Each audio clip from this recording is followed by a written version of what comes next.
ایک بریک لوں گا شرافت بھائی، ذرا ترمیم پہ تھوڑی ڈسکشن، اور یہ جو کانگریس کی فارمیشن ہے یہ کیا ہوتی ہے، پھر یہ جو کل ان ٹیم کے ممبرز نے یا ان ڈپارٹمنٹ کے ممبرز نے آواز اٹھائی جن میں سے ایک کو تو انہوں نے باہر ہی کر، ایک کیا کہ دو کو چیمپئن شپ سے ہی باہر کر دیا تھا، یہ کہہ کر کے تو ڈپارٹمنٹ ہے، یہ کلب نہیں ہے، جبکہ وہ کلب کے طور پہ رجسٹرڈ ہے۔ آپ کو یاد ہوگا کہ ساف پہ بھی یہی معاملہ ہوا تھا، اب بھی یہی معاملہ ہوا جب نیشنل لیول پہ وومن چیمپئن شپ ہوئی۔ واپس آتا ہوں بریک سے، اس پہ بات کرتے ہیں۔ ویلکم بیک جی، ہمارے بہت اچھے اسپورٹس جرنلسٹ، بڑے پیارے بھائی، فٹ بال کی بہت زیادہ نالج اور بڑی شاندار سٹوریز کرتے ہیں۔ امید وسیم انہوں نے بھی ہمیں جوائن کر لیا، ہماری آج بڑی اسپیشل ریکویسٹ پہ انہوں نے وقت نکال لیا، کہیں جا رہے تھے، ہم نے سوچا بھائی پہلے یہاں بات ضروری ہے۔ امید السلام علیکم۔ وعلیکم السلام عرفان بھائی، کیسے ہیں آپ؟ امید بالکل ٹھیک، تھینک یو۔ امید دو چیزیں، ایک تو اسٹینڈنگ کمیٹی کی میٹنگ میں چلا گیا میں، بڑا ہی مجھے افسوس ہوا، کوئی ان کو بیچاروں کو انڈرسٹینڈنگ نہیں تھی، اس کا تو میں مسلسل ذکر کر رہا ہوں، کسی کو پتہ نہیں تھا فٹ بال کے مسائل کیا ہیں، پتہ نہیں کیا باتیں ہو رہی تھیں، میں تو وہ باتیں سن کے بڑا حیران ہوا۔ پھر دوسری طرف خیر فٹ بال فیڈریشن جو اس وقت این سی ہے وہ اپنی ایک ترمیم کرنے جا رہی تھی، جس میں مختلف جو کانگریس ممبرز ہیں ان میں سے کچھ لوگوں نے احتجاج کیا، اور ان میں زیادہ تر تو خیر وہی تھے، آرمی، نیوی، ایئر فورس اور واپڈا وغیرہ، انہوں نے کہا نہیں جی یہ ایسے ترمیم نہیں ہو سکتی۔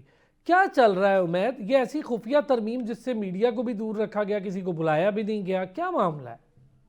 دیکھیے، میں نے پی ایس ایف سے سوال کیا تھا کہ ایکسٹراڈنری کانگریس کے بعد آپ کوئی پریس کانفرنس کریں گے یا کوئی میڈیا ایکٹیویٹی رکھیں گے جہاں آپ ایکسپلین کریں گے کہ کیا کیا ہوا ہے، تو وہ انہوں نے بولا نہیں ابھی ہمارا کوئی پلان نہیں ہے ایسا۔ صحیح ہے۔ دوسری چیز جو ہے وہ یہ میٹنگ ہوئی ہے، یہ میٹنگ ہونی تھی جب فیفا اور اے ایف سی کے آفیشلز نے گورنمنٹ کے ساتھ ملنا تھا۔ صحیح ہے۔ ایک میٹنگ جو کینسل 2 بار ہوئی، پوسٹ پون ہوئی این سی کی ریکویسٹ پہ، تو کسی کو بھی لوپ میں ہی لیا گیا نا۔ آن دا ہول صرف پی ایس ایف نے بولا یہ ایک لیٹر ہے اور ہم جو ہے وہ یہ امینڈمنٹ کرنے جا رہے ہیں، تو جب آپ کسی کو لوپ میں نہیں لیں گے اور اس طرح چیز کریں گے تو مسئلے تو ہوں گے۔ امید ایک چیز سمجھ میں نہیں آ رہی، اب آپ سمجھ پا رہے ہیں یہ سب کیوں ہو رہا ہے؟ میں تھوڑا سا جو میری انڈرسٹینڈنگ ہے، مجھے پتہ نہیں کیوں ایک بڑے لمبے عرصے سے ایک خدشہ ہے، پتہ نہیں میں غلط بھی ہو سکتا ہوں، آپ لوگ مجھ سے بہت بہتر جانتے ہیں، یہ ہارون ملک نامی چیز جو ہے نا، یہ بھائی صاحب مجھے لگتا ہے کسی ایسی کرسی پہ بیٹھ جائیں گے جو شاید مانیٹرنگ سیل بن جائیں اور پریزیڈنٹ کو بھی کنٹرول کریں، مجھے ایسا لگ رہا ہے یہ آگے آنے والے دنوں میں کچھ ایسا سسٹم کر لیں گے۔ اس کے کافی خدشات تھے ارسلان بھائی، اور ہیں بھی، اور یہ چیزیں ابھی تک کلیئر ہوئی نہیں ہیں۔ یہ چیزیں کلیئر ہونی ضروری ہیں کہ وہ الیکشن نہیں لڑیں گے ود دی کانسٹیٹیوشنل امینڈمنٹ کے بعد۔ تو اب یہ چیزیں جب تک ان میں کلیئرٹی نہیں آئے گی تو ہم واضح طور پہ نہیں بول سکتے کہ کیا ان کے عزائم۔ ٹھیک ہے شرافت بھائی، کیا قوانین میں امینڈمنٹ کوئی اس حد تک ہونے جا رہی تھی؟ اور ذرا ہمیں کانگریس کی فارمیشن بھی بتائیں۔ ارسلان بھائی دیکھیں، جو کہتے ہیں نا ہمارا ایک بڑا محاورہ تھیلے سے بلی نکل آنا، تو این سی کی جو بلی ہے نا وہ تو 18 تاریخ کو تھیلے سے باہر آ گئی تھی۔ ٹھیک ہے۔ اچھا، اس کے اندر جو یہ امینڈمنٹ کرنا چاہ رہے تھے وہ ظاہر ہے ایک ورک شاپ انہوں نے رکھا ہوا تھا، اور اس میں ایک بڑی خطرناک امینڈمنٹ تھی جو یہ اس کو، کیونکہ یہ ذکر کرتے 38 تو سمپلی کوئی ایسی اس میں نہیں، اس میں تو ایلیجبلٹی ہے پریزیڈنٹ کی، اس میں وہ جو کرنا چاہ رہے تھے تھوڑا سا اس کو بڑھا رہے تھے۔ پہلے تو یہ تھا کہ بھی کم کریں گے، لیکن لگتا ایسا تھا کہ وہ جتنے بھی فٹ بال سے ریلیٹڈ، چاہے وہ پلیئر ہے، چاہے وہ کوچ ہے، چاہے وہ کتنے عرصے سے، اس میں انہوں نے کہا کہ 2 سال اس کا ہونا چاہیے، اور وہ ایک مقصد نیا پنڈورا باکس کھولنے کے لیے انہوں نے کہا سب کو ہم کر دیتے الاؤ۔ ایک تو یہ تھا، دوسرا جو خطرناک چیز تھی وہ تھی 90 میں، اس میں سارا الیکشن کا جتنا بھی پروسیجر تھا، پروسیڈنگ تھی، وہ انہوں نے اس میں سے 0 کر دی، 90 B C D E F G۔ لیکن ایک کلاس جو تھی وہ F2 ہے، F2 میں ہے کہ جو فیڈریشن کے الیکشن ہوں گے وہ تھرو بیلٹ پیپر ہوں گے، انہوں نے اس کو بھی اڑا دیا، تاکہ جو پلان تھا کہ بھی ہم کسی کو لے کے آئیں گے تو کس طرح بیلٹ پیپر کو بھی انہوں نے اڑا دیا، جس کا ذکر اس میں انہوں نے اپنے لیٹر میں نہیں کیا، جبکہ یہ جو بھی الٹریشن ہوتی ہے یا جو امینڈمنٹ ہوتی ہے وہ دینا پڑتا ہے۔ انہوں نے جب وہ بک دی اپنے جو 18 تاریخ جو ورک شاپ تھی، 18 تاریخ کو جو ممبر آئے ان کو جو بک دی، تو اس میں ان کا جو نا عزائم جو نا وہ آگے سامنے۔ تو اس کے بعد جو پروونس کے جو لوگ تھے ظاہر ہے انہوں نے سوچا، انہوں نے کہا جی کہ یہ جو امینڈمنٹ کی جا رہی ہے ہم اس پہ متفق نہیں ہیں۔ انہوں نے بالکل آپس میں میٹنگ کی ہے، انہوں نے کہا ہے کہ یہ جو این سی کی جو امینڈمنٹ ہے اس کو نہیں ہے، ہاں ہم جو نا اس میں امینڈمنٹ چاہتے ہیں، لیکن کہاں چاہتے ہیں 38 پیرا 4 کے اندر، جو ایلیجبلٹی ہے اس میں وہ کہتے ہیں جی ہم اس میں کوئی سجیشن دیں گے اپنی اور اس کے مطابق اس کو کر لیں، لیکن اس کے علاوہ ہم کسی بھی چیز کو نہیں چھیڑیں گے، نہ ہم چھیڑنا چاہتے ہیں۔ یہ پلان جب کھل کے آ گیا تو اس کے اوپر ان کو فکر ہوئی کہ بھی یہ کیا ہو گیا، یہ تو ہمارا تو پلان سارا فیل ہو رہا ہے۔ اب ان کو یہ تھا کہ ہم شاید اپنی امینڈمنٹ کر لیں، لیکن وہ ان کو جب یہ محسوس ہو گیا دوسرے دن کہ ہم نہیں کر سکتے، تو پھر انہوں نے یہ ساری جو نا اس کو گیم کو بنایا، اور وہ جو ایکسٹراڈنری کانگریس ہے وہ 1 گھنٹے چونکہ وہ اپنی میٹنگ کرتے رہے، اور اس کے بعد وہاں تو اے ایف سی اور فیفا کے نمائندے بھی سر میں آپ کو کوئی جھگڑا وہاں پہ کچھ نہیں ہوا، وہاں ہوا یہ کہ انہوں نے باقاعدہ جن کو انویٹیشن دے رکھا تھا وہ 4 ڈپارٹمنٹ تھے سر، جن کو انویٹیشن گیا ہوا تھا کہ آپ نے ان کی سیٹیں 4 ڈپارٹمنٹ کی لگی ہوئی تھی، جس میں ایک آرمی تھا، ایک واپڈا، ایک ایچ ای سی، اور ایک جو نا وہ نیوی تھا میرا خیال ہے۔ جی نہیں نیوی نہیں تھا، آرمی، واپڈا، ایچ ای سی، یہ 3 تھے سوری، یہ 3 تھے، جس میں ایچ ای سی اور واپڈا کے جو تھے وہ نومینی چینج ہو گئے تھے، مقصد وہ نومینی چینج ہو چکے تھے، لیکن واپڈا نے تو یہ کیا تھا کہ اپنا نومینی جو چینج کیا تھا اس کو نہیں بھیجا، پرانے کو بھیجا، ایچ ای سی نے اپنا نیا بندہ بھیجا، تو انہوں نے کہا جی ہم نئے بندے کو ہم نہیں لیں گے، کیونکہ آپ نے چارج ہی نہیں سنبھالا۔ ہاں یہ اس طرح جو نا، لیکن یہ جب بات ہوئی تو باقی جو ایئر فورس کی چونکہ لوگ تھے ان کو معلوم چلا کہ جی میٹنگ ہو رہی ہے، وہ بھی آ گئے، ایئر فورس، نیوی اور اس کے علاوہ پولیس، یہ لوگ وہاں پہ آ گئے، انہوں نے کہا کہ جی ہماری سیٹیں کہاں ہیں، سیٹیں نہیں، جب ان کو سیٹیں ان کو کہا جی ان کو پہلے اندر نہیں جانے دیا گیا، باقاعدہ آپ ہی دیکھیں وہاں پہ اس طرح کے لوگ رکھے ہوئے تھے جی ان کے علاوہ کوئی جا نہیں سکتے، انہوں نے کہا جی ہم جا کے دیکھتے ہیں، پھر جب وہ گئے تو پھر ظاہر جو کانگریس کے لوگ تھے وہ بھی آئے، انہوں نے بات کی، انہوں نے کہا جی ہماری سیٹیں کہاں ہیں، تو پھر جو ان کو جو مینیج کر رہے تھے انہوں نے کہا کہ این سی کے جو لوگ تھے انہوں نے کہا جی آپ کا نہیں ہے، آپ کو نہ انویٹیشن دی نہ آپ کا ووٹ ہے، آپ نہیں یہاں بیٹھ سکتے، آپ جائیں۔ اس بات میں انہوں نے کہا جی ہم کیوں نہیں بیٹھ سکتے، ہم تو کانگریس کے ممبر ہیں، ہمارا تو سارا ہم بالکل، اور یہ سب فیفا اور اے ایف سی کے سامنے، جی یہ وہ آگے تھے، وہ آگے بیٹھ گئے، جب انہوں نے ان کے سامنے جی ان کے سامنے ہوئے، وہ آ کے بیٹھ گئے تو وہ بھی سیٹوں بیٹھے تھے، یہ نہیں بیٹھے۔ اس کے بعد انہوں نے ہارون ملک صاحب نے کہا کہ پھر آپ رک جائیں، ہم ابھی میٹنگ اسٹارٹ نہیں کرتے، پھر وہ اپنے چلے گئے دوسری انیکسی میں گئے، وہاں پہ انہوں نے 1 گھنٹے پوری میٹنگ کی ہے، بیٹھے کیا کیا گیا، اس کے بعد انہوں نے پھر آ کے میٹنگ اسٹارٹ ہونے سے پہلے کہہ دیا کہ جناب یہ میٹنگ جو نا یہ پوسٹ پون کی جاتی ہے اور اس کی نئی ڈیٹ ہم آپ کو دوبارہ دیں گے۔ تو یہ اس وجہ سے جو نا ان کی، اب آپ نے ایک سوال کیا تھا اس کا کیا کمپوزیشن کیا ہوتی ہے، تو سر اس میں ہوتا ہے یہ کہ صوبے جو ہوتے ہیں 4 صوبے ہوتے ہیں، 12 ووٹ ہوتے ہیں، 3 ہر صوبے کے ووٹ ہوتے ہیں، ٹھیک ہو گیا، ایک اسلام آباد کا ووٹ ہوتا ہے 13 ووٹ ہو گئے، ایک نیشنل ویمن چیمپئن ہوتی ہے، ایک ریفری ہوتی ہے، تو یہ 15 ووٹ ہو گئے۔ اس کے علاوہ جو ہے نا اس میں ایک چیز اور بھی ہے، 3 ویمن ہوتی ہے سر، یہ 15 ووٹ ہو گئے، 15 کے بعد اب آپ آ جائیں ڈپارٹمنٹ کے، آ جائیں ڈپارٹمنٹ کے 8 ووٹ ہوتے ہیں سر، تو یہ 23 ووٹ بن جاتے ہیں۔ تو ڈپارٹمنٹ کے 8 ووٹوں میں سے کتنے کم ہوئے ہیں؟ سر ابھی کم تو ہو ہی نہیں سکتے نا، یہ کر نہیں سکتے، لیکن جن کو نہیں بلایا سر اس دن تو انہوں نے صرف 3 کو بلایا تھا نا، 5 کو نہیں بلایا تھا، یہ سر 23 کا بن جاتا۔ پھر مزے کی بات یہ ہے انہوں نے جو کیا کہ 3 ویمن جو ہے ہارون ملک صاحب نے ان کو پہلے ہی کانگریس کا ممبر اپائنٹ کر کے وہاں بٹھا دیا، ٹھیک ہو گیا، جبکہ وہ جو 3 کانگریس کی جو ویمن جو ہیں 3 کانگریس کی، کیا ہارون ملک کی بطور این سی چیئرمین کرنے کی یہ اہلیت ہے؟ سر یہ نہیں ہے، وہاں پہ ایک سوال کیا گیا کہ یہ آپ نہیں کر سکتے، اس نے کہا جب میں نے بینگ اے پریزیڈنٹ یہ کام کیا ہے، ٹھیک ہے جی، یہ میں نے بینگ اے پریزیڈنٹ میں نے کام کیا ہے، پریزیڈنٹ تو وہی نہیں، جبکہ وہ پریزیڈنٹ نہیں ہے۔ دوسری بات یہ ہے سر کہ ویمن کا ایک کرائٹیریا ہوتا ہے، مقصد وہ پورے پاکستان سے ان کی اپلیکیشن آتی ہے، پچھلا پروسیجر بھی ہے، لیکن ان 3 ویمنس کو جو ہے وہ الیکٹ کرتی ہے کانگریس، ٹھیک ہے، جو 23 کی کانگریس ہے وہ ان کو الیکٹ کرتی ہے، باقاعدہ اس کا الیکشن ہوتا ہے اور سیم ڈے ہی ہوتا ہے۔ یہ این سی جو نا بے شک 2 دن پہلے کرا لے، لیکن وہ الیکشن کے تھرو ہی آئیں گی، وہ کسی کی چوائس نامینیشن کے تھرو نہیں ہے، نامینیشن کسی کی چوائس میں نہیں۔ اور وہ جو 3 ویمن ہیں ان کا فٹ بال ہسٹری ہے ہی نہیں، وہاں تو ایک جگہ آپ کہتے ہیں جی کلب کا پریزیڈنٹ جو نا نہیں ہوگا تو وہ نہیں آ سکتا، وہ پلیئر آ سکتا ہے وہ، لیکن ویمن میں کوئی آپ کرائٹیریا نہیں بنا رہی، ویمن آپ جس کو مرضی جو آپ کو پسند ہے جو آپ کو ووٹ دے گی۔ اگر ان کا فٹ بال سے تعلق سر نہیں، یہ فٹ بال کا نہیں، فٹ بال کی ویمن کو تو ہم جانتے ہیں پورے پاکستان میں، لیکن یہ 3 ویمن یہ نہیں ہیں، اس میں کیونکہ نام کے ساتھ ایک لائر ہیں، کوئی کسی کا پروفیشن ہے، لیکن فٹ بال کے ساتھ ان کا ویمن کا کوئی تعلق نہیں ہے اسلام میں۔ یہ کرنا کیا چاہ رہے ہیں سر؟ یہ کرنا یہی چاہ رہے تھے کہ ہم یہ 21 کا ہاؤس بنا کے اس کے اندر ہم اپنے جو لوگ ہیں میجورٹی کر کے اپنی مرضی کے، ہارون ملک کا خیال یہ تھا کہ میں جو کہوں گا یس نو یہ کر دیں گے سارے، لیکن یہ بڑی فٹ بال اسٹیک ہولڈر جو ہے، جو اصل فٹ بال اسٹیک ہولڈر ہے ہم یہ بات کرتے ہیں وہ کلبز ہیں، کلبز کے جو نمائندے ہیں وہ پروونس کے تھرو گئے ہیں نا، یہ ایکچولی تو یہ اسٹیک ہولڈر ہے اصل۔ انہوں نے کہا کہ جی ہم بالکل جو نا ربڑ اسٹیمپ نہیں ہیں، ہم ربڑ اسٹیمپ نہیں بنیں گے ہارون ملک کی، ہم اس کو فیصلہ جو نا وہ کریں گے جو فٹ بالر کے لیے بہتر ہوگا۔ لیکن اس میں آپ کو ایک چیز بتاؤں شرافت بھائی، پھر بھی معذرت کے ساتھ، جو میری انڈرسٹینڈنگ ہے نا، ڈپارٹمنٹ نے پھر بھی سٹینڈ لے لیا کیونکہ ان کا کوئی سٹیک نہیں، لیکن ہمارے کئی کلبز یا سٹیک ہولڈرز ایسے ہیں جو خاموشی سے ربڑ اسٹیمپ بنے چلے جا رہے ہیں اور وہ ویٹ کر رہے ہیں شاید ان کو کوئی حصہ مل جائے۔ یہ میں آپ کو بڑا فیکچوئل بات بتا رہا ہوں، بڑا افسوس کی بات ہے لیکن ایسا ہو بھی رہا ہے۔ ایک بریک لیتا ہوں، واپس آتا ہوں۔ عمیر اور تیمور بھی ہمارے ساتھ ہیں، شرافت بخاری صاحب بھی ہیں،